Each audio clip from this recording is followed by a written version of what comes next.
Friends, मैं हूँ Ravi and आज की वीडियो में आपको जो चीजें दिखाई जाएंगी वो जस्ट आपकी नॉलेज के लिए है और ये चीजें बिल्कुल अलीगल है। ये चीजें पूरे समाज को खत्म करने की काबिलियत रखती है और इसीलिए इसे पूरी दुनिया से छुपा के रखा गया है। बाय द वे, मैं तो ये कहूंगा कि यदि इन चीजों को कोई नॉर्मल इंसान जान जाता है तो उस इंसान को इस दुनिया से खत्म कर दिया जाता है। हम सब इंटरनेट का यूज करते हैं और हमारे डेली के काम यूट्यूब पर वीडियोस देखना, गूगल पर कुछ सर्च करना, सोशल मीडिया यूज करना, न्यूज पढ़ना, ऑनलाइन शॉपिंग करना, और ये सिर्फ इंटरनेट की ऊपर की सत्य है। पर फ्रेंड्स, इस सरफेस की गहराई में एक ऐसी दुनिया है जो इतनी ज्यादा खतरनाक है कि आप यदि वहां पर गए तो शायद आपके घर बैठे मौत हो जाए। जी हाँ, मैं बात कर रहा हूँ डार्क वेब, एक ऐसा कॉन्सेप्ट जिसकी पूरी सच्चाई जानकर आपके दिल की धड़कन पूरी तरह तेज हो जाएगी। सो टुडे से topic is dark web. Dark web को समझने से पहले आपको थोड़ा सा इंटरनेट सरफेस के बारे में पता होना चाहिए। इंटरनेट में 3 टाइप की सरफेस होती है। पहली सरफेस वेब, दूसरी deep web and third is dark web. Surface web वो हिस्सा होता है जो आप यूज करते हैं। आपको जानकर अजीब लगेगा कि आप पूरा इंटरनेट का 5 या 8% इस्तेमाल करते हैं। मतलब आप सरफेस वेब यूज करते हैं। सरफेस वेब में Google, YouTube, social media, news, websites and etcetera जो आप इंटरनेट पर इस्तेमाल करते हैं। एंड इसके बाद आती है डीप वेब। डीप वेब एक तरह की अनपब्लिक होती है, मतलब हम लोग इसे देख नहीं सकते और इसे काफी सिक्योर रखा जाता है। और यदि ये इंफॉर्मेशन किसी गलत हाथों में चली जाए तो इसका अंजाम बहुत बुरा हो सकता है, आप कल्पना भी नहीं कर सकते। इस डीप वेब में सब्सक्रिप्शन बेस्ड डाटा, सरकारी दस्तावेज, बैंक की फाइनेंशियल डिटेल्स, देश के हथियारों की इंफॉर्मेशन और प्राइवेट कंपनीज का पर्सनल डाटा मौजूद होता है। इन सबको बहुत सिक्योर रखा जाता है।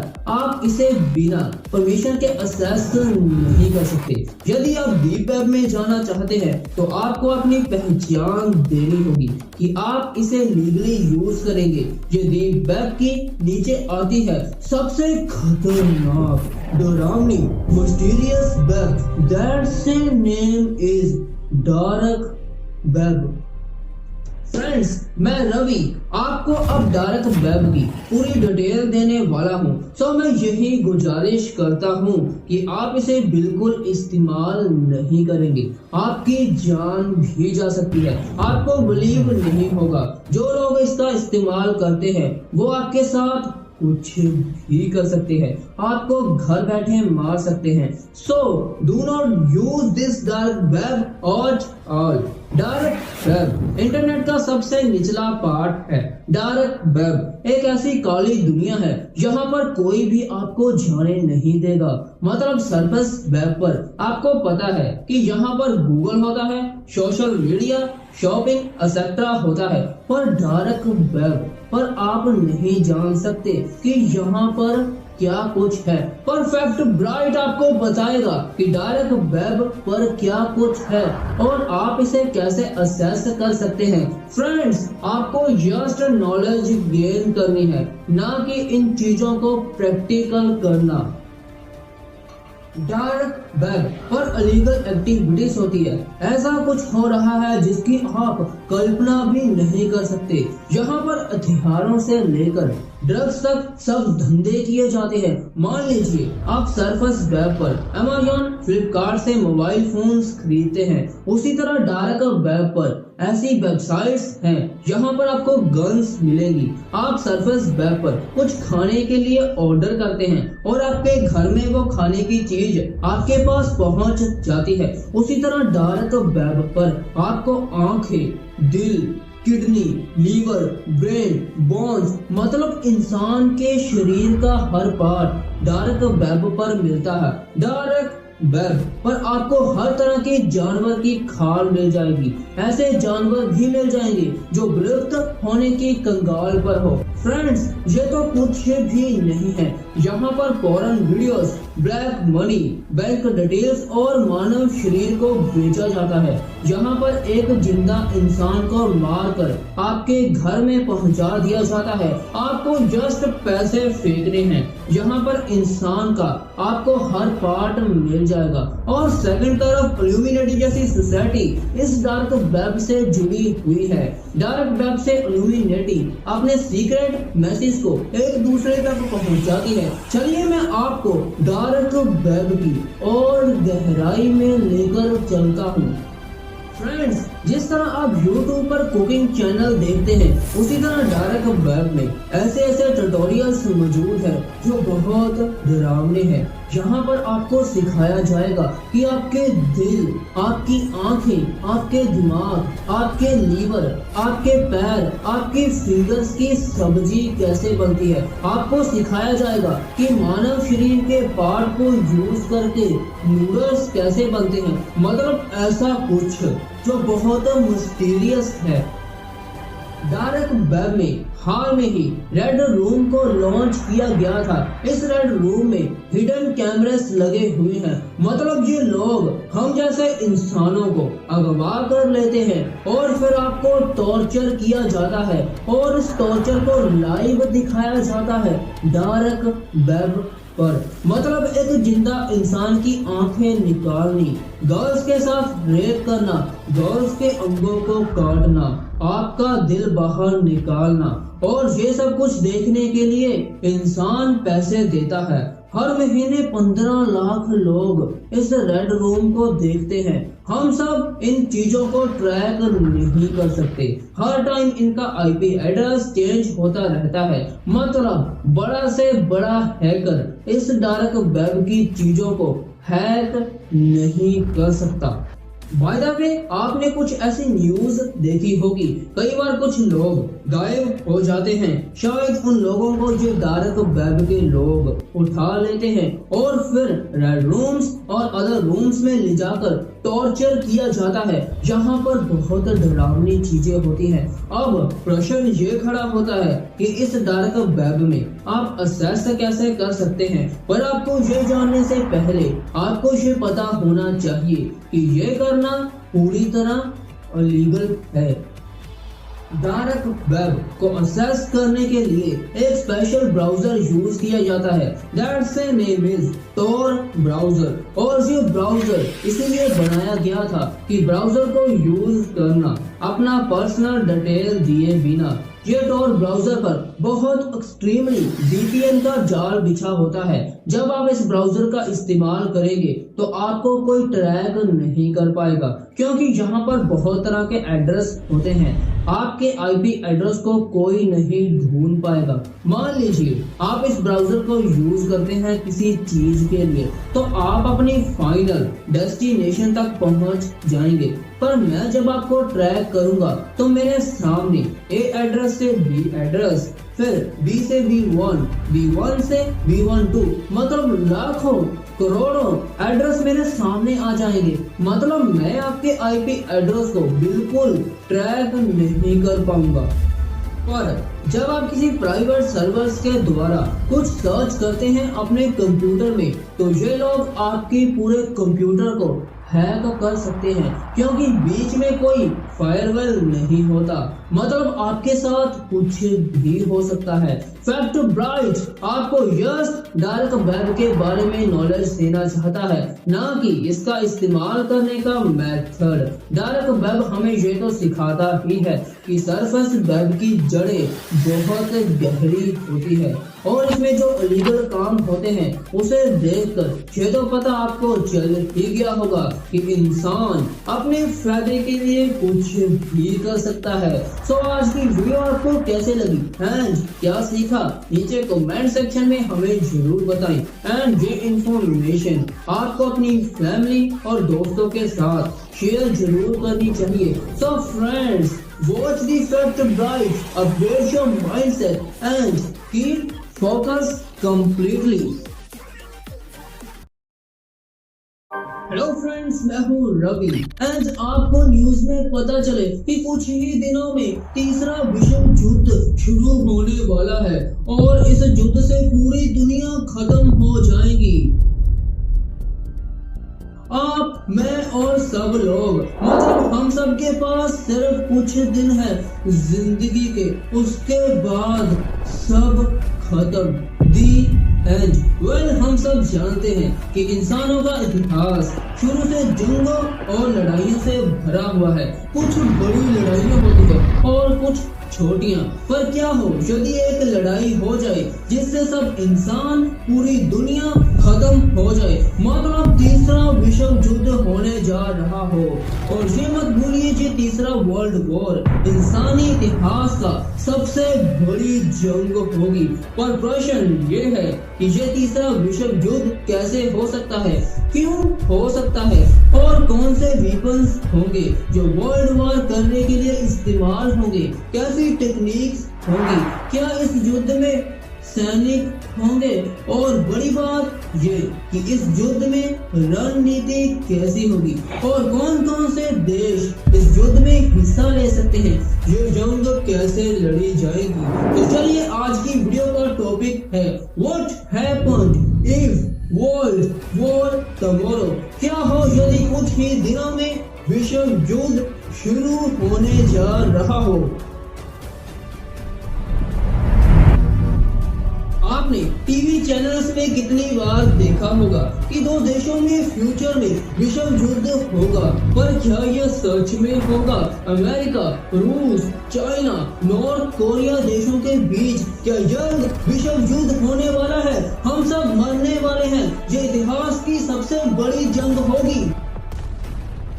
फ्रेंड्स, चलिए देखिए, पहले विश्व युद्ध की शुरुआत 1960 में हो गई थी, जब अमेरिका और रूस के बीच कोल्ड वॉर चल रहा था। लेकिन उस वक्त हम सब की किस्मत अच्छी थी कि युद्ध बहुत ज्यादा नहीं हुआ, नहीं तो आज पूरी पृथ्वी बंजर बन जाती। और सोचिए क्या हो यदि इस बार तीसरा विश्व युद्ध होने जा रहा हो और इस बार आपकी किस्मत आपका साथ ना दे, हम युद्ध को टाल ना सके। पर इससे पहले हमें यह तो पता होना चाहिए ना कि तीसरा विश्व युद्ध कब हो सकता है। हो सकता है कि यदि कोई देश किसी और देश के राजनेताओं को मारने लगे, किसी टेक्नोलॉजी को हैक करने लगे, या फिर पेट्रोल, कोयला और बहुत से एनर्जी पैदा करने वाले पदार्थों के कारण तीसरा विश्व युद्ध हो सकता है। क्योंकि हर देश दूसरे देश से ज्यादा डेवलप, अमीर और सबसे टेक्नोलॉजी वाला देश बनना चाहता है। अपने आप को डेवलप करने के लिए अमेरिका, रूस और साउथ कोरिया जैसे देश किसी भी हद तक जा सकते हैं। इस तरह की बात करने से ये लगता है कि सचमुच आगे चलकर विश्व युद्ध होगा, सब कुछ तबाह हो जाएगा। 1945 के बाद दुनिया ने बहुत सी लड़ाइयाँ देखी है। हम भूल नहीं सकते अफगानिस्तान में क्या हुआ था, हम भूल नहीं सकते सिविल वॉर्स को। और इंटरेस्टिंग फैक्ट ये है कि 1945 के बाद पूरी दुनिया का ढांचा पूरी तरह बदल चुका है। हर देश दूसरे देश से आगे जाना चाहता है। अब देशों में 1945 की तरह दोस्ती नहीं रही, अब सब कुछ बदल चुका है। अब सैनिक पहले से कई ज्यादा बहुत मजबूत और होनहार हो चुके हैं। पर देखिए, यदि ये विश्व युद्ध हो जाता है तो पहले की तरह लाखों लोगों की जान नहीं जाएगी, बल्कि पूरी दुनिया का नष्ट हो सकता है। और ये सब कुछ क्यों होगा? एक साइंटिफिकली टर्म का नाम दिया जाता है, great filter. By the way, थोड़ा सा वीडियो को पॉज करते हैं। यदि आपको ग्रेट फिल्टर के बारे में नहीं पता कि ये क्या होता है, कैसे काम करता है, तो आपको इस वीडियो का लिंक आपको डिस्क्रिप्शन बॉक्स में मिल जाएगा। चलिए अब वीडियो को शुरू करते हैं। हम बात कर रहे थे पृथ्वी के अंत के बारे में। चलिए अब बात करते हैं कि ये विश्व युद्ध कैसे लड़ा जाएगा। हम सब जानते हैं कि आज के समय टेक्नोलॉजी इतनी आगे चली गई है। आज के वेपन्स बहुत स्मार्ट हैं। जब सैनिक जंग के लिए जा रहे होंगे तो उनके शरीर पर एक्सोस्केलेटन हो सकते हैं। एक्सोस्केलेटन ऐसे मेटल फ्रेम्स होते हैं जो पूरी बॉडी को कवर करते हैं और सैनिक की ताकत बहुत बढ़ा देते हैं। सैनिक काफी वेटफुल वेपन्स को उठा सकते हैं और काफी दूर तक रास्ता तय कर सकते हैं। एंड आपको बिलीव नहीं होगा कि सैनिकों के पास ऐसी गन्स जिसकी बुलेट्स हवा में इधर उधर जा सकती है। मतलब सीधी नहीं, वो अपनी बुलेट्स को छोड़ने पर किसी भी तरफ मूव कर सकते हैं। सोचिए कितना खतरनाक होगा ये तीसरा विश्व युद्ध। चलिए इस तीसरे विश्व युद्ध में फैक्ट ब्राइट आपको और गहराई में लेकर चलता है। हो सकता है कि ये विश्व युद्ध न जमीन पर हो और ना ही आसमान पर। ये विश्व युद्ध स्पेस में हो सकता है। सैनिक किसी सैटेलाइट के लिए स्पेस में युद्ध कर सकते हैं। ये युद्ध पूरी दुनिया पर असर डालेगा। स्पेस में युद्ध ये साइंस फिक्शन जरूर है पर ये सच है। ऐसे होने की बहुत संभावना है। हम ये नहीं भूल सकते कि हमारे पास जो वेपन्स है वो बहुत खतरनाक है। हम ये भी नहीं भूल सकते कि ये weapons guns, bombs, nuclear bombs और बहुत कुछ जो लोगों को मारने के लिए ही तो बनाए गए हैं। सोचिए गहराई से। जब ये विश्व युद्ध हो रहा हो तो हो सकता है कि ज्यादा सैनिक ना हो मैदान पर। कंप्यूटर्स के जरिए विश्व युद्ध हो सकता है पर कैसे? Number 1 drones, number 2 artificial intelligence, number 3 robots. ये सब हमारे लिए जंग लड़ सकते हैं। हो सकता है कि इस विश्व युद्ध में कंप्यूटर्स को हैक किया जाए या फिर पावर ग्रिड पर काबू पा लिया जाए। ये विश्व युद्ध बहुत भयानक होगा। पर यह विश्व युद्ध क्यों होगा? तो ये ज्यादातर फ्यूल्स की वजह से हो सकता है, पानी की वजह से हो सकता है, क्योंकि आज हमारे पास साफ पानी बहुत कम मात्रा में है और बहुत कम है। यदि फ्यूल्स वाटर की कमी होती है किसी देश में तो विश्व युद्ध हो सकता है। यदि ये युद्ध हुआ तो सोचिए ये खत्म कैसे होगा, द एंड कैसे होगा। हम सब जानते हैं कि जब अमेरिका ने जापान पर परमाणु बम यानी न्यूक्लियर हमला किया था तब 1 लाख से ज्यादा लोग मर गए थे और जिन शहरों पर ये बॉम्ब्स गिरा था वो कितनों सालों तक इससे उबर नहीं पाए। और आपको ये याद रखना चाहिए कि जो विश्व युद्ध में न्यूक्लियर बॉम्ब्स यूज किए गए थे वो आज के मामले बहुत कम है। एंड आपको ये भी याद रखना होगा कि आज दुनिया में 14,000 से ज्यादा परमाणु ठिकाने हैं। अमेरिका, रूस, चाइना एंड नॉर्थ कोरिया इसमें शामिल होते हैं। एंड हम ये भी नहीं भूल सकते कि यदि किसी भी देश में कोई परमाणु बम गिर जाए तो वहाँ के लोग, रणनीति, मतलब सब कुछ तबाह हो जाएगा। यदि एक देश ने ऐसा किया तो उसके बाद कोई और देश उस देश पर परमाणु बम गिरा देगा, फिर एक और देश, फिर एक और, इस तरह सब तबाह हो जाएगा। सो मतलब अब इस युद्ध में जीतेगा कौन? तो भाई कोई भी नहीं। डरिए मत, ये कौन सा कल होने वाला है। और लास्ट में हम जस्ट इतना कहेंगे कि जंग एक भयानक चीज है, हमें इससे बचना चाहिए। तो फ्रेंड्स, आप क्या सोचते हैं तीसरे विश्व युद्ध के बारे में? कमेंट सेक्शन में जरूर बताइए। और आपने इस वीडियो से कुछ नया सीखा हो तो वीडियो को लाइक एंड अपने दोस्तों और फैमिली के साथ शेयर जरूर करें। एंड नेक्स्ट वीडियो के लिए चैनल को सब्सक्राइब एंड नोटिफिकेशन बेल को ऑन कर लीजिए। And watch the fact bright, upgrade your mindset and keep focus completely.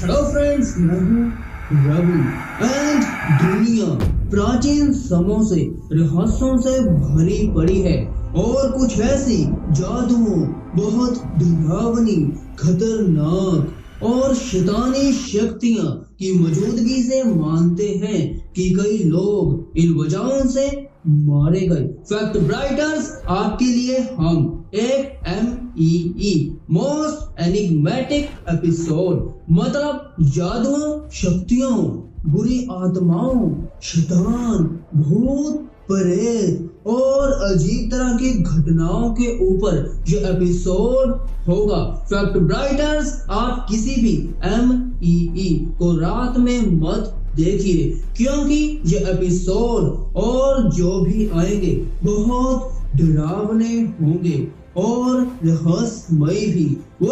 ये MEE मोस्ट एनिग्मेटिक एपिसोड पहला है। आपको ये पता होना चाहिए कि हर एपिसोड में आपको 5 मिस्टीरियस चीजें बताई जाएंगी।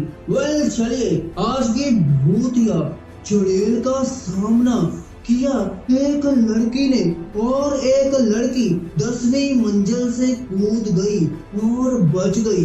एज वेल एज एक फैमिली के साथ कुछ ऐसा हुआ जिसे देखकर आपका दिल जोर जोर से बीट करने लगेगा। सो चलिए आज जानते हैं कुछ ऐसी डरावनी रहस्यों के बारे में। So today's video topic is most enigmatic episode number 1 Guinness एक ऐसी बुक जिसमें इंसानों की अचीवमेंट्स और नेचुरल तरीकों के साथ इंसान के साथ कोई घटना हो जाए उसको इस गिनेस वर्ल्ड रिकॉर्ड बुक में शामिल कर लिया जाता है। इस बुक में एक डरावनी कहानी का जिक्र किया हुआ है और ये कहानी सच है, पर अंत में जब कहानी खत्म होती है तब इसका कोई उत्तर नहीं कि ये कैसे हुआ। चलिए कहानी जानते हैं। इस कहानी में हस्बैंड वाइफ को दर्शाया गया है। पति अपनी पत्नी से कहता है कि मैं किसी और लड़की से प्यार करता हूँ, इसीलिए मैं तुम्हें छोड़ रहा हूँ। इस कारण पत्नी को इतना गुस्सा आया कि वो एक बिल्डिंग के 10th फ्लोर पर चढ़ गई और उसी बिल्डिंग में उसका पति भी था। हुआ ये कि उसका पति बिल्डिंग से नीचे आ रहा था और वो 10th फ्लोर पर कूद गई और ऐसा इंसिडेंट हुआ कि जब वो गिरी तब वो अपने पति के ऊपर गिरी, इससे वो बच गई पर उसका पति मर गया। और ये कैसे हुआ ये आज भी एक रहस्य बना हुआ है और ये कहानी 100% सच है। Number 2 the crime boy 18th century एक ऐसी फोटो यदि आपने उसे अपने घर पर लगा ली तो आपके घर पर कुछ ही दिनों के बाद आग लग जाएगी, आप मर जाएंगे। द क्राइम बॉय फोटो एक कर्सड मतलब शापित पेंटिंग माना गया है, पर इस पेंटिंग में क्या कोई भूत है या फिर कोई चुड़ैल? चलिए थोड़ा सा पीछे चलते हैं 1985 को। इटली के मशहूर पेंटिंग जियोवनी ब्रेगोन ने बनाई थी। यह तस्वीर जब बन रही थी तब कहते हैं कि इसे किसी बच्चे को रोता हुआ देखकर बनाई गई थी और जब ये तस्वीर बनी तब इसका नाम पड़ा द क्राइम बॉय पेंटिंग और ये ब्रेगोन की सबसे अच्छी और सुंदर पेंटिंग थी और ये पेंटिंग इतनी ज्यादा मशहूर हो गई कि ब्रेगोन ने एडवांस 50,000 से ज्यादा पेंटिंग की कॉपीज का ऑर्डर मिला। ब्रेगोन रातों रात पूरी दुनिया में मशहूर हो गया, पर ये शोहरत दिलाने वाली पेंटिंग ने बाद में ब्रेगोन को बदनामी भी मिली। पर ऐसा क्या हुआ था, क्यों इस पेंटिंग को शापित पेंटिंग माना जाता है? कहते हैं जिन लोगों ने इस पेंटिंग को खरीदकर घर में सजाया था उनकी जिंदगी पूरी तरह तबाह हो गई। घरों में हादसे का सिलसिला शुरू हो गया था। इटली की एक रिपोर्ट के मुताबिक फायर फाइटर्स ने इस बात का खुलासा किया कि हम 15 घरों में आग बुझाने के लिए गए थे और वहां पर ये तस्वीर भी मौजूद थी। उन्होंने कहा कि घर का सारा सामान आग से जल चुका होता, पर यह तस्वीर नहीं जलती, वो सही सलामत रहती थी। इसके बाद लोगों ने अपने घरों पर यह तस्वीर को रखना बंद कर दिया और इस पेंटिंग को आग में जला दिया, क्योंकि लोगों का मानना है कि ये पेंटिंग शापित हो चुकी थी। आज भी एक बहुत बड़ा रहस्य बना हुआ है कि आखिर इस पेंटिंग में ऐसा क्या मौजूद था। क्या कोई आत्मा थी या फिर कोई साजिश। नंबर 3, ब्लैंची मोनिया। 1 मार्च 1849 को फ्रांस में ये लड़की का जन्म हुआ और जब ये लड़की बड़ी हुई तो ये बहुत खूबसूरत थी। कहते हैं ब्लैंची मोनिया को अपनी खूबसूरती का कोई घमंड नहीं था। ब्लैंची मोनिया जब 25 साल की हुई तब उसे एक ज्यादा उम्र वाले वकील से प्यार हो गया। वो उस वकील से इतना ज्यादा प्यार करती थी कि वो उसके लिए जान भी दे सकती थी, पर ये सब ब्लैंची मोनिया के माता पिता और भाई को पता चल गया। तब उन्हें ये अच्छा नहीं लगा। उन्होंने काफी रोका, पर ये लड़की अपने प्यार को पाने के लिए किसी भी हद तक जा सकती थी। काफी रोकने के बाद वो नहीं रुकी, इसीलिए उसे एक ऐसे कमरे में बंद कर दिया जहां पूरा अंधेरा था। 1876 में ब्लैंची मोनिया को बंद किया था और वो बेचारी लड़की 25 साल तक अंधेरे कमरे में बंद रही। 1901 में घर के आसपास एक नेबर गुप्त रूप से पुलिस को एक लेटर भेजता है जिसमें लिखा होता है कि हमारे घर के आसपास एक लड़की को शायद कैद कर रखा गया है, वो भी बहुत सालों से। हुआ ये कि पुलिस वहां पर पहुंची और जब उस ब्लैंची मोनिया मिली तब वो इस तरह थी जो आप स्क्रीन पर तस्वीर देख रहे हैं। ब्लैंची मोनिया ने 25 साल तक सूरज की रोशनी नहीं देखी। सोचिए कितनी डरावनी जगह से गुजरी है। आफ्टर दैट उसका भाई और मॉम पर अदालत में मुकदमा शुरू हुआ और उन दोनों को सजा मिली। पर कहानी में इसके बाद ट्विस्ट आता है। यदि ब्लैंची मोनिया 25 साल तक रही सिर्फ अपने प्रेमी के प्यार की वजह से, तो सोचिए वो अपनी मॉम से बोल सकती थी कि मैं आपके मन मर्जी मुताबिक शादी करूंगी और वो वहां से भाग सकती थी और पुलिस को बता सकती थी कि मेरे साथ ये कुछ हो रहा है, पर उसने नहीं किया। कहते हैं उसकी दिमागी हालत ठीक नहीं थी, उसके अंदर कुछ था, आत्मा जैसी चीज, इसीलिए उसे अंधेरे कमरे में बंद किया था। पर मैं बिलीव नहीं करता, क्योंकि यदि ऐसा होता तो जब वो 25 साल के बाद बाहर आई तब कुछ अजीब होता, पर ऐसा कुछ नहीं हुआ। सो प्यार एक ऐसी फीलिंग है जो किसी से भी किसी टाइम हो सकता है। नंबर 4, 2014 में एक शादीशुदा लड़की थी जो एडनबर्ग स्कॉटलैंड में रहती थी, पर उसके साथ कुछ अजीब हो रहा था। उसकी नाक से कुछ हफ्तों से लगातार खून निकलना शुरू हो जाता था। उसे लग रहा था कि शायद उसका कुछ हफ्तों पहले एक्सीडेंट हुआ था और काफी चोट लगी थी, इसीलिए खून निकल रहा होगा। कुछ दिन और बीते, वो वुमेन नहा रही थी, तभी उसने शीशे में देखा बहुत सा खून लगातार निकल रहा है। वो तुरंत डॉक्टर के पास गई और डॉक्टर ने जब देखा तो उसके नाक से 3 इंच बड़ा जोंक निकला। ये वही जोंक है जो आप स्क्रीन पर देख रहे हैं।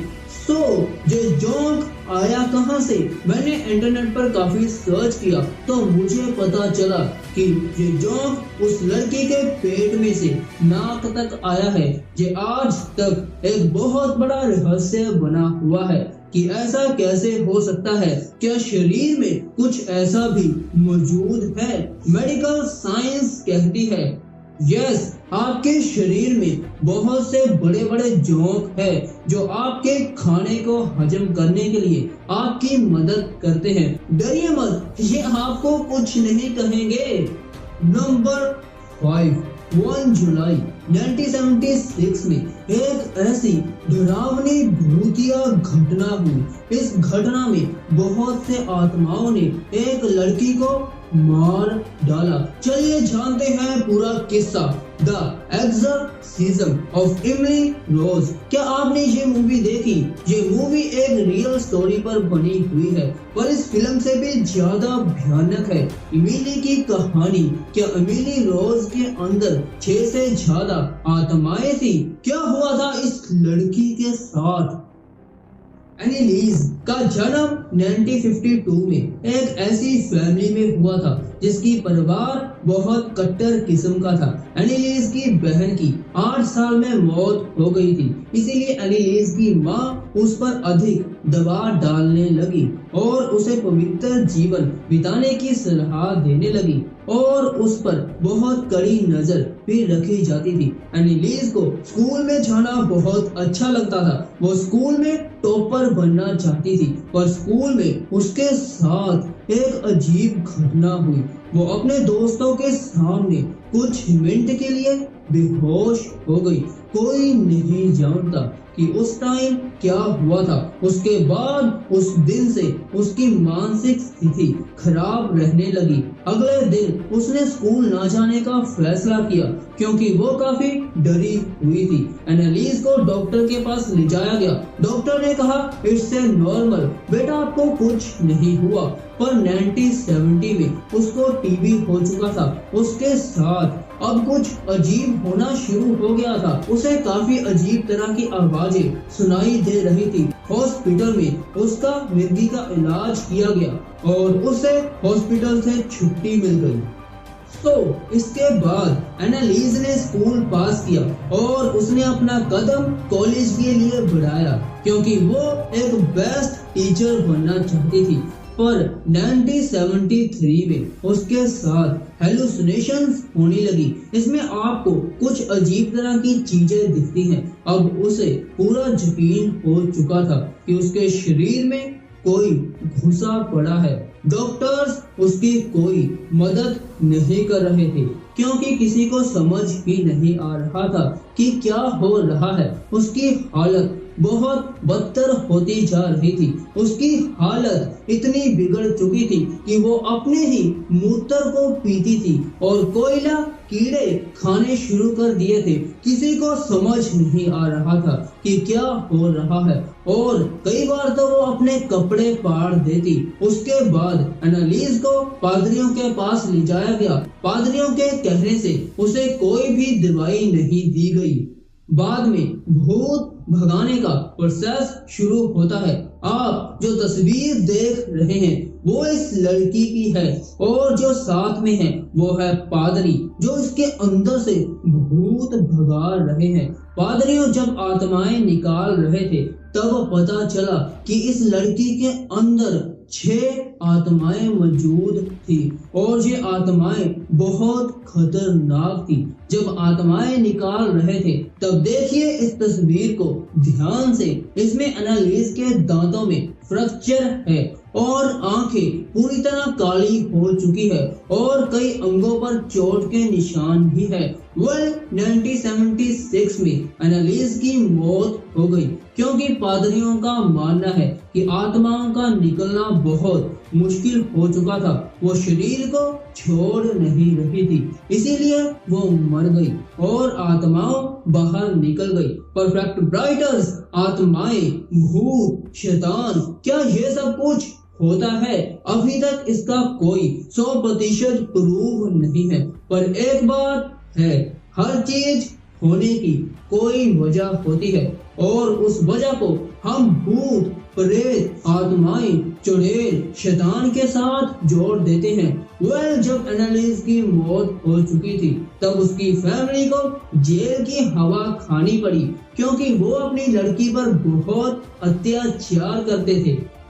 फ्रेंड्स, आज के लिए बस इतना, पर मत भूलिए ये दुनिया रहस्यों से भरी पड़ी है और आगे आने वाली मोस्ट एनिग्मेटिक एपिसोड नंबर 2 में कुछ ऐसे रहस्यों के बारे में देखेंगे जो बहुत डरावने होंगे।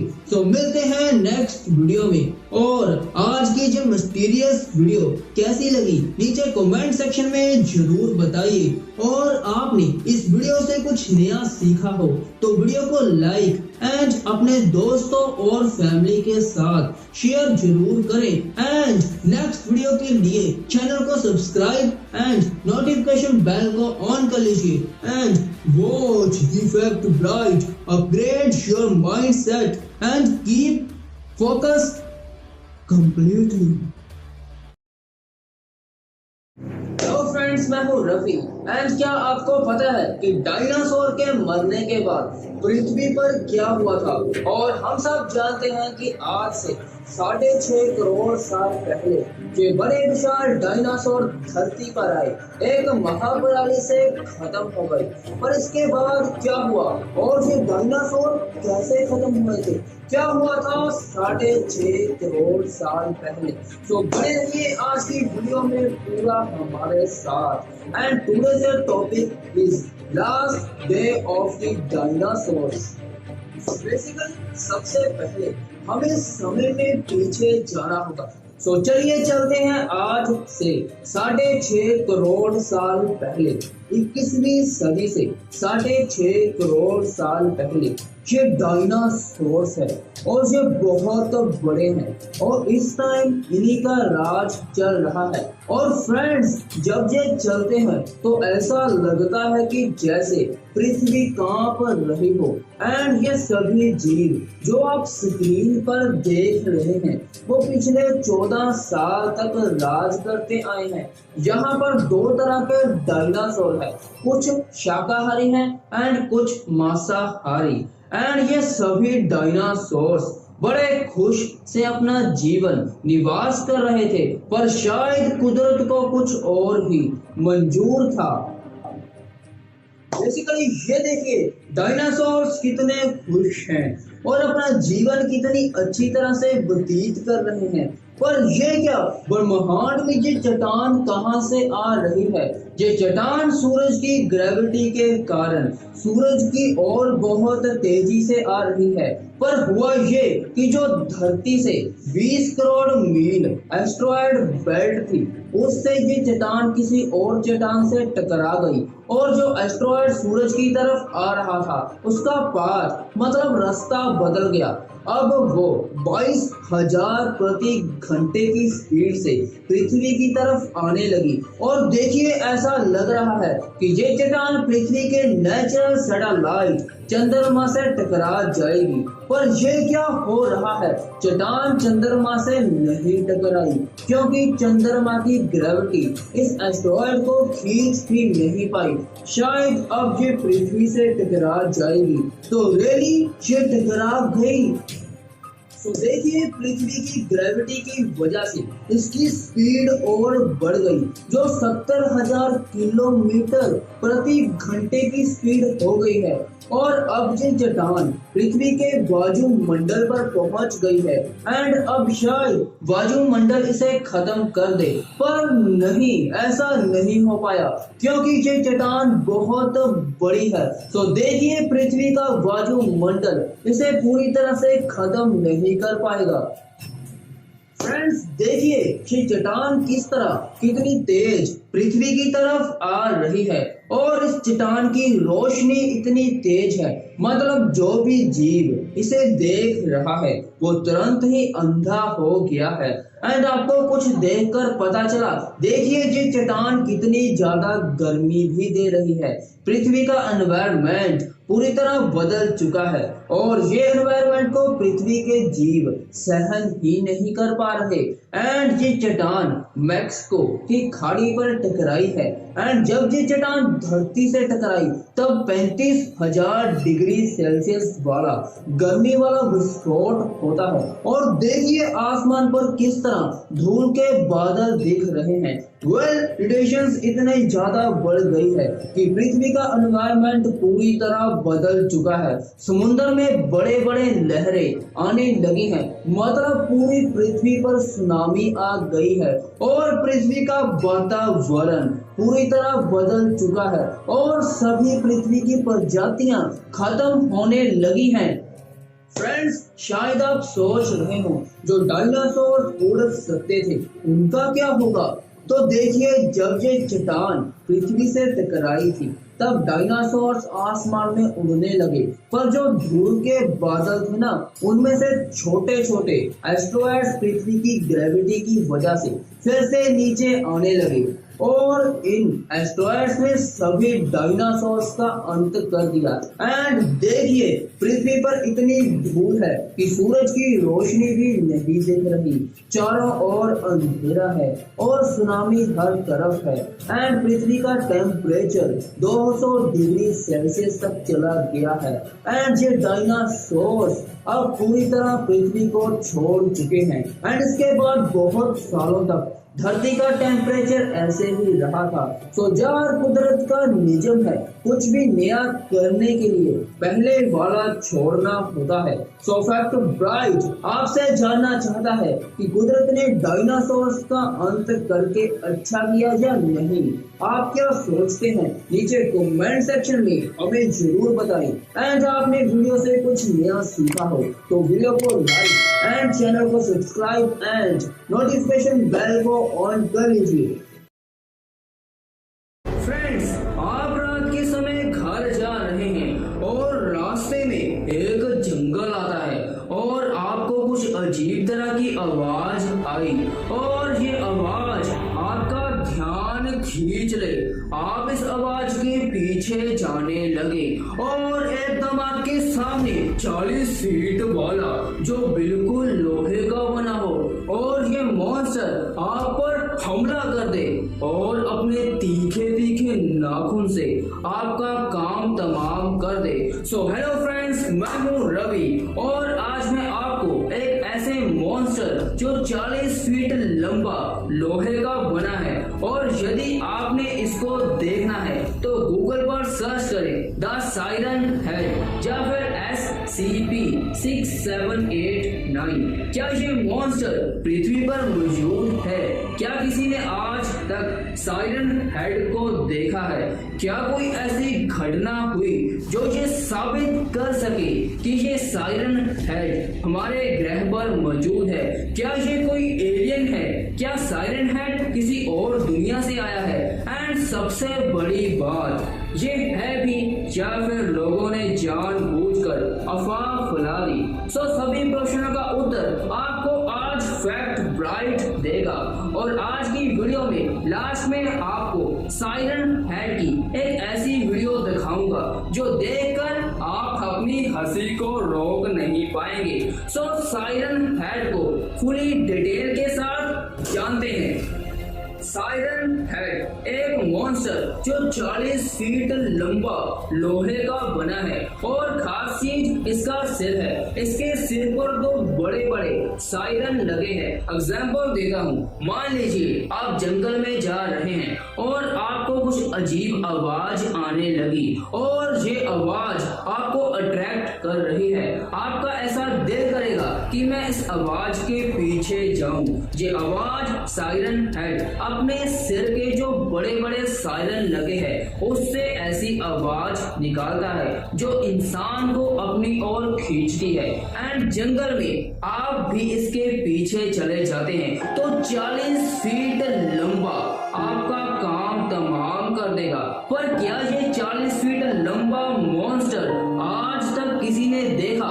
तो ऑफ कोर्स ऐसा हो चुका है, एक घटना घट चुकी है। गाइस, 1966 में एक फैमिली घूमने के लिए एरिज़ोना डेजर्ट गई थी। वो पिक्स ले रही थी अपनी, तभी उन्होंने एक फोटो खींची जो इस 40 फीट लंबे मॉन्स्टर की थी। तभी से ये फोटो हर जगह फैल गई। फैमिली ने बताया कि हम सब अपनी पिक्स ले रहे थे पर अचानक उन्होंने बहुत बड़ा अप्रोक्सीमेटली 40 फीट लंबा मॉन्स्टर देखा जिसके सिर में दो बड़े बड़े सायरन लगे थे। पर क्या ये फोटो असली थी जो पूरी दुनिया में फैल गई? क्या रियल में कोई फैमिली एरिज़ोना डेजर्ट गई भी थी या नहीं? तो इसका कोई पक्का आंसर नहीं है। आज तक ऐसी कोई फैमिली नहीं है जो पूरी दुनिया को लाइव कह सके कि हमने ये मॉन्स्टर देखा है। मतलब 99% एरिज़ोना डेजर्ट में कोई सायरन हेड वाला मॉन्स्टर नहीं है और ना ही कोई फैमिली इस रिजॉर्ट पर गई थी, बल्कि आपको अलग अलग कहानी बताई जाती है सिर्फ पब्लिसिटी पाने के लिए। फ्रेंड्स, 1995 में 3 दोस्त एक जंगल में घूम रहे थे और अचानक से एक बड़े मॉन्स्टर ने हमला किया और 2 दोस्त आज तक नहीं मिले। पर उनमें से एक दोस्त पूरी तरह जख्मी हो चुका था और वो बच गया। और जब रिसर्चर्स की टीम ने पूछा क्या हुआ था आपके साथ और आपके दोस्तों के साथ, तो उसने बहुत अजीब कहा। कहा ये कि हम 3 दोस्त जंगल में घूम रहे थे, तभी एक साउंड प्रोड्यूस हुई और एकदम से किसी ने हमारे ऊपर हमला किया और उसने कहा सायरन हेड। ये सुनकर सभी के होश उड़ गए। अब पूरा पक्का विश्वास हो चुका था कि ये मॉन्स्टर रियली में पृथ्वी पर मौजूद है। पर फ्रेंड्स रुकिए, फैक्ट ब्राइट आपको सच्चाई बताता है। जो लड़का जख्मी हो गया था वो अपने माइंड पर कंट्रोल खो चुका था और बहुत ज्यादा डरा हुआ था। उसके दिमाग में शायद पहले से सायरन हेड की इमेज बनी हुई थी और इसका कोई सबूत भी नहीं है कि उसके दोस्त रैली में जंगल में गए हैं या नहीं। आई थिंक ये एक कहानी है और कहानी कुछ भी बना लो।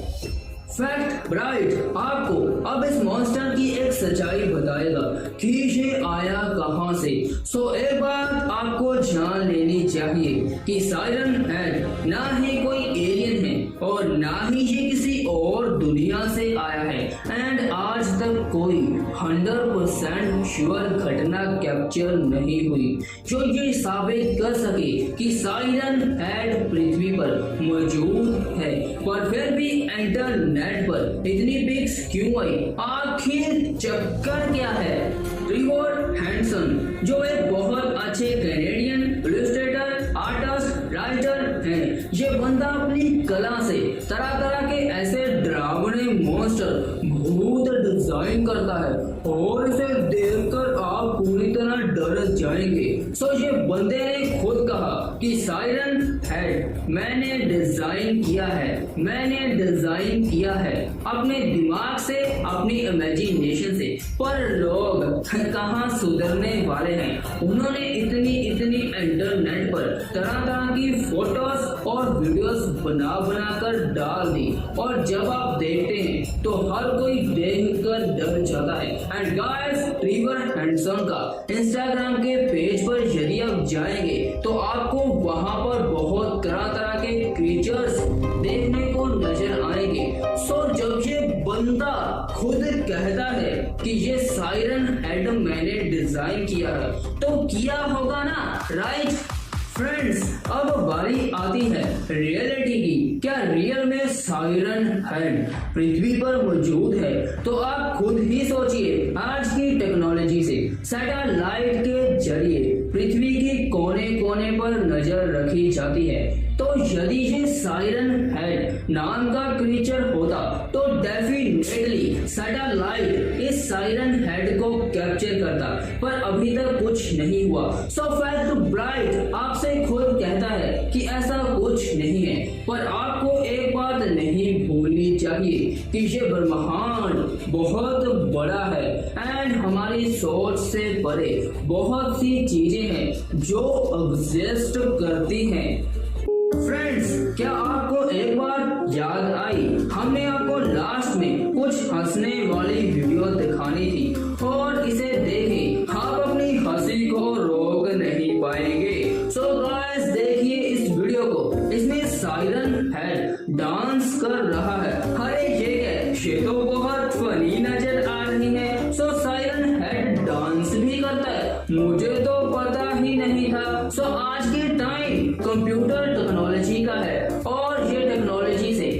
कुछ भी बना सकते हैं। एडोब माया जैसे बड़े बड़े सॉफ्टवेयर से आप कुछ भी बना सकते हैं। सो डरिए बिल्कुल मत, सायरन हेड एक इमेजिनेशन है, ना कि रियलिटी। SCP-6789 जब आप गूगल पर सर्च करते हैं तो आपको सायरन हेड नजर आता है। क्या है ये SCP-6789? SCP मतलब स्पेशल कंटेनमेंट प्रोसीजर, और ये SCP तरह तरह के क्रीचर्स बनाता है अपनी सोच से, और ये मॉन्स्टर भी अपनी सोच से डिजाइन किया है। एंड जो इसे नंबर दिया है ना 6789, वो नंबर इसका एक नंबर है। बहुत से क्रीचर्स को अलग अलग तरह के नंबर्स दिए हैं। सो गाइस, क्या आप सायरन हेड पर एक और वीडियो चाहते हैं जो बहुत डरावनी होगी? क्या ये एग्जिस्ट करता है?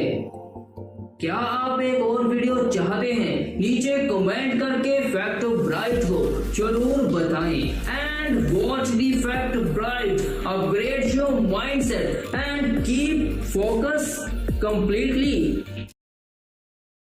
Hello friends, I am Ravi Bright, and hackers are genius not because they are smart but because they can control the whole world with a click of button। कहने का मतलब ये है कि हैकर्स जीनियस होते हैं, ना कि स्मार्ट। पर ये जीनियस मुझे, आपको एंड पूरी दुनिया को सिर्फ एक बटन के क्लिक से आपकी धज्जियां उड़ा देते हैं। इन जीनियस हैकर्स को क्या चाहिए? सिर्फ 3 चीजें, लैपटॉप, इंटरनेट एंड एक खाली कमरा। हैकर्स हम सब इंसानों को मूर्ख समझते हैं। इनका मानना है कि हम सब पढ़े लिखे होके भी अनपढ़ हैं, हमारे पास सिर्फ डिग्री होती है, नॉलेज बिल्कुल भी नहीं। यही सोच हैकर्स मानकर चलते हैं और आपको हैक कर लिया जाता है। सो बेसिकली बने रहिए आज की वीडियो में हमारे साथ, एंड हम बात करेंगे कुछ शॉकिंग फैक्ट्स के बारे में जिसे जानकर सिर्फ आप एक ही शब्द बोलोगे, हो माय गॉड। नंबर 1, क्या आपको पता है कि दुनिया में सबसे कम उम्र वाला हैकर कौन है?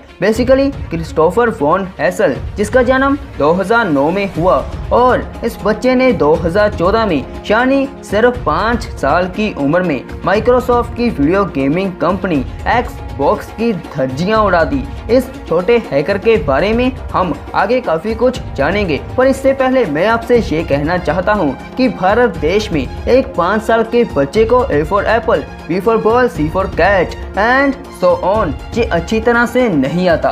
पर क्रिस्टोफर वॉन हेसल जो सिर्फ 5 साल का था, उसने माइक्रोसॉफ्ट को हैक कर लिया था। मेरा ये मानना है कि भारत देश में आपको सिर्फ डिग्री दी जाती है, एक बच्चे की क्रिएटिविटी एंड टैलेंट को नजरअंदाज किया जाता है। शानी स्कूल सर्टिफिकेट्स, कॉलेज की डिग्री को देखकर डिसाइड किया जाता है कि बच्चा इंटेलिजेंट है या फिर नहीं। That means degree is the everything to the parents and teachers, right. ये बातें काफी हो गई, तो चलिए डिटेल के साथ जानते हैं क्रिस्टोफर वॉन हेसल के बारे में। बेसिकली क्रिस्टोफर वॉन हेसल, जिसका जन्म 2009 में अमेरिका में हुआ था, हुआ ये था कि इस छोटे हैकर को गेम्स बहुत अच्छी लगती थी। गेम्स खेलने के लिए ये बच्चा किसी भी हद तक जा सकता था। माइक्रोसॉफ्ट की एक्सबॉक्स वीडियो गेम कंपनी की गेम्स खेलने का बड़ा शौक था। क्रिस्टोफर के माता पिता ने इसे गेम्स खेलने के लिए मना किया था और एक्सबॉक्स में पासवर्ड लगा दिया, यानी क्रिस्टोफर अब तभी गेम्स खेल सकता था जब उसे पासवर्ड पता हो, राइट। पर क्रिस्टोफर ने बिना लॉगिन यानी पासवर्ड के बिना ही एक्सबॉक्स को खोल लिया और गेम्स खेलने लगा। ये सब देखकर इस बच्चे की फैमिली दंग रह गई, और जब इससे पूछा गया कि बेटा ये सब आपने कैसे किया, तो सिंपली क्रिस्टोफर ने ये कहा कि मैंने एक्सबॉक्स को हैक कर लिया था। ये सब कुछ देखकर क्रिस्टोफर के पिता ने माइक्रोसॉफ्ट कंपनी को बताया कि मेरे बच्चे ने आपकी कंपनी को हैक कर लिया। माइक्रोसॉफ्ट कंपनी ने क्रिस्टोफर को बुलाया और पूछा गया ये सब कुछ आपने कैसे किया। क्रिस्टोफर ने अपनी सारी कला माइक्रोसॉफ्ट को बता दी, और उसी दिन से माइक्रोसॉफ्ट कंपनी ने क्रिस्टोफर को जॉब दे डाली। नंबर 2, नासा को तो आप जानते ही होंगे कि ये कंपनी हमारे ब्रह्मांड को जानने के लिए क्या कुछ कर रही है। पर क्या आपको पता है कि एक 15 साल के बच्चे ने 21 दिन तक, जी हाँ 21 दिन तक नासा को हैक कर लिया था। इस बच्चे का नाम जोनाथन जेम्स था। इसने 1999 में नासा के सर्वर्स के पासवर्ड को तोड़ डाला और फिर नासा को 21 दिन लग गए सभी कंप्यूटर्स को सही करने के लिए, यानी लॉस्ट डाटा को रिकवर करने के लिए। नंबर 3, दुनिया का सबसे खतरनाक हैकर केविन मिटनिक को माना जाता है। इसे सभी हैकर्स का राजा माना जाता है। ऐसा क्यों, तो आप खुद जान जाएंगे। बेसिकली जब केविन मिटनिक 13 साल का था तो इसने लॉस एंजल्स बस कार्ड को हैक कर लिया था। ये इसीलिए किया गया था क्योंकि केविन बस में फ्री में सफर करना चाहता था। ये तो कुछ भी नहीं है। इस हैकर ने आगे चल के दुनिया की बिगेस्ट कंपनी जैसे कि नोकिया, मोटोरोला, फेसबुक, गूगल को हैक कर लिया था। पर आगे चल के इस हैकर ने कुछ ऐसा किया जिसे सुनकर आपके रोंगटे खड़े हो जाएंगे। यानी पेंटागन कंपनी को हैक कर लिया और सभी सीक्रेट मिलिट्री कोर्स को किसी को बेच डाला। इससे सरकार को बहुत बड़ा झटका लगा। इस हैकर ने लाखों रुपीस की इंफॉर्मेशन को ऐसे ही लीक कर दिया।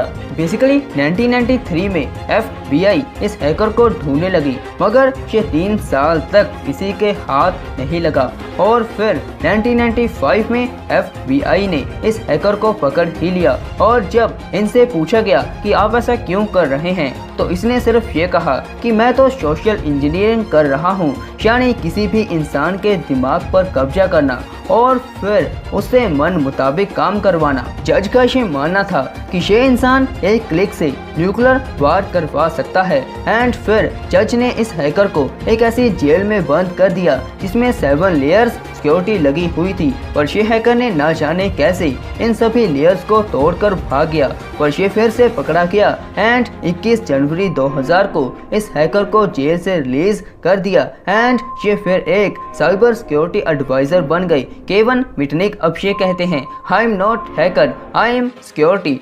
सो बेसिकली यदि इस हैकर की सोच ना बदलती तो शायद आज हम जिंदा ना होते, राइट। सो बेसिकली आज की वीडियो से आपने क्या सीखा नीचे कमेंट आउट करके हमें जरूर बताएं। एंड ये वीडियो आपको अच्छी लगी हो तो वीडियो को लाइक, चैनल को सब्सक्राइब एंड नोटिफिकेशन बेल को ऑन कर लीजिए फॉर न्यू वीडियोस के लिए। And thanks for watching this video.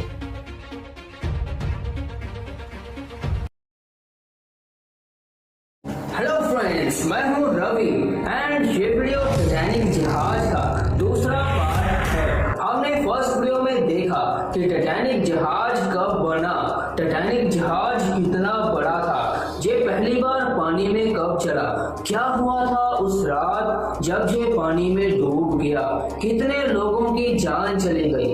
यार कहने का मतलब बहुत कुछ। यदि आपने उस वीडियो को नहीं देखा तो उसका लिंक डिस्क्रिप्शन बॉक्स में और आई ऑप्शन में आपको मिल जाएगा।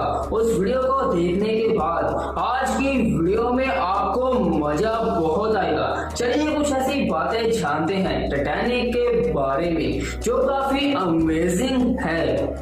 नंबर 1, RMS टाइटैनिक अपने टाइम दुनिया का सबसे बड़ा जहाज था। इसकी लेंथ 269 मीटर 862 फीट और ये पूरी पृथ्वी पर सबसे बड़ा मैन मेड मूविंग ऑब्जेक्ट था। नंबर 2, जहाज में एक दिन में 600 टन कोयला जलता था और इसमें अप्रोक्सीमेटली 176 पुरुष काम करते थे। एंड फ्रेंड्स 100 टन राख हर 24 घंटे में समुद्र में फेंक दी जाती थी। नंबर 3, टाइटैनिक जहाज में 20,000 बियर बॉटल्स थी और 1500 bottles of wine and 8,000 bottles seagulls की थी। ये all of bottles only first class passengers के लिए थी, मतलब जिन्होंने ज्यादा रुपीस वाली टिकट्स ली थी। नंबर 4, टाइटैनिक जहाज को कभी ना डूबने वाला जहाज माना जाता है और इस झूठ का हमने फर्स्ट वीडियो में पर्दाफाश भी किया है। आप उसे देख सकते हैं। टाइटैनिक जहाज में सिर्फ 16 लकड़ी की लाइफ बोट्स लाई गई थी, जिनमें ओनली 1178 लोग ही बैठ सकते थे और ये टाइटैनिक की कुल क्षमता का केवल 1/3 था, पर यदि कानूनी रूप से देखा जाए तो अधिक आवश्यक है। नंबर 5, जब ये जहाज को लॉन्च किया जा रहा था ना, तो वहां पर 1 लाख से ज्यादा लोग इसे देखने के लिए आए थे और ये काफी अद्भुत है। नंबर 6, टाइटैनिक जहाज पर जॉन जैकब एस्टर नाम का बंदा रिचेस्ट पैसेंजर था जहाज पर, एंड जिसकी नेट वर्थ अप्रोक्सीमेटली $85 मिलियन थी। और जब ये जहाज डूब रहा था ना, तो ये बंदा भी जहाज के नीचे चला गया था। क्या इसीलिए पैसे से कभी भी प्यार नहीं करना चाहिए। पैसा ओनली एक कागज का टुकड़ा है, इसमें जान नाम की कोई चीज नहीं है। कभी गौर से सोचना जरूर। नंबर 7, टाइटैनिक में 9 कुत्ते मौजूद थे, इसमें से सिर्फ 2 कुत्तों को बचाया गया था। एक Pomeranian and second is Pekinese. Number 8, Titanic जहाज में एक बच्ची मौजूद थी, इसका नाम मिलविना था, और जब टाइटैनिक डूब रहा था ना, तब उसे बचा लिया था। और 2009 में वो टाइटैनिक जहाज की लास्ट रिमेनिंग सर्वाइवर थी, जिसकी उम्र 97 ईयर की थी और उसकी मौत हो गई 2009 को। नंबर 9, टाइटैनिक जिस बर्फ के पहाड़ से टकराया था वो लगभग 100 फीट लंबा था, और ये बर्फ का पहाड़ ग्रीनलैंड के एक ग्लेशियर से आया था।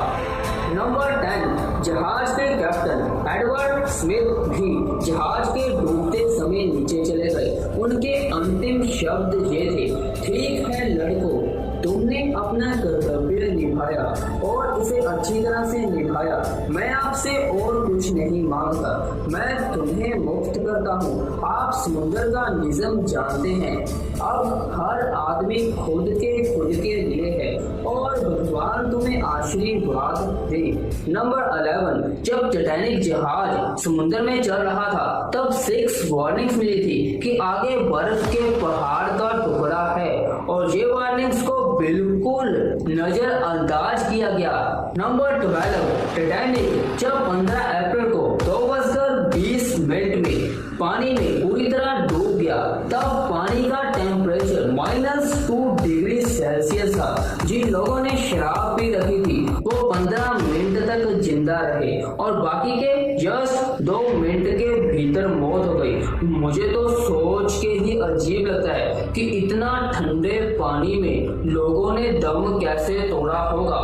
नंबर 13, टाइटैनिक जब डूब रहा था तब लगातार 2 घंटे और 5 मिनट तक संगीतकार म्यूजिक बजाते रहे, और ये संगीतकार हर किसी का हौसला हिम्मत गेन कर रहे थे, एंड ये बेचारे पानी में और सभी के साथ डूब गए। नंबर 14, जब ये जहाज पानी में डूब गया था, तब काफी रिसर्चर्स ने डेड बॉडीज को ढूंढा, मगर सिर्फ आज तक ओनली 306 बॉडीज मिली और बाकी का कुछ पता नहीं चला। नंबर 15, टाइटैनिक मूवी का बजट टाइटैनिक जहाज के उस समय की कुल कीमत से भी ज्यादा था। नंबर 16, टाइटैनिक जहाज डूबने के बाद बहुत से जापानी बच गए थे और उन्हें लोग आज भी कायर कहते हैं कि वो अन्य लोगों के साथ नहीं मरे। टाइटैनिक आज हमारे बीच नहीं है और बहुत से लोग, इसीलिए कल क्या होगा ये किसी ने नहीं देखा। हर दिन कुछ नया करें, अपने आप को इतना खुश रखें कि हर कोई आपसे पूछे कि आपकी खुशी का क्या राज है। पूरा ब्रह्मांड आपके साथ है, आपके साथ हर वक्त अच्छा होता है, और कुछ यदि बुरा हो भी रहा था तो आगे चलकर पता चलता है कि ये बुरी चीजें आपके साथ क्यों हुई।